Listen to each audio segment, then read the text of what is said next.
Even after being sued 2 years ago, the Guam Election Commission and the government of Guam are not in compliance with requirements of the Uniformed and Overseas Citizens Absentee Voting Act, or UOCAVA. In October of 2010, the Commission was ordered to take certain actions for violating sections of UOCAVA and ensuring that the votes cast in federal elections by those overseas would be counted. In fact, the violation resulted in the Commission extending the ballot receipt deadline by an additional 2 weeks. The government of Guam was required to take a number of actions that included proposed legislation and taking certain administrative actions to prevent future violations of federal law.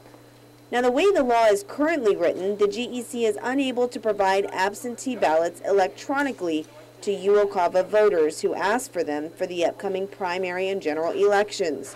Proposed legislation that would have rectified that was passed in an election reform bill back in March, but the measure was vetoed by the governor, who then included the same provision in his revised version of an election reform bill that has yet to be passed by the legislature. But the GEC is running up against strict federal timelines, specifically a 45-day window to transmit blank absentee ballots to UOCAVA voters who request them by next week Wednesday in order to meet the timeline for the September 1st primary election.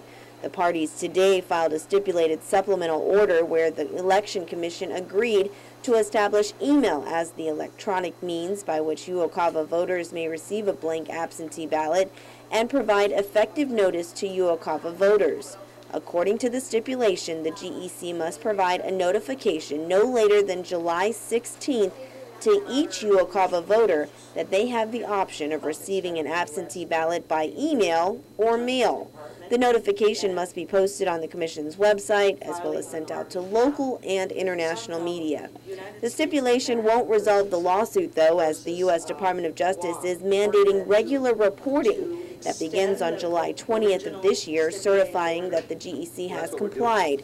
By June 15th of next year, the Commission must also file a report providing a status update on any legislative efforts that have been made to amend Guam law to authorize the electronic option for UOCAVA voters. The feds, meanwhile, have also retained jurisdiction over the matter through December 31st of 2014. Reporting for Guam's News Network, I'm Mindy Yogan.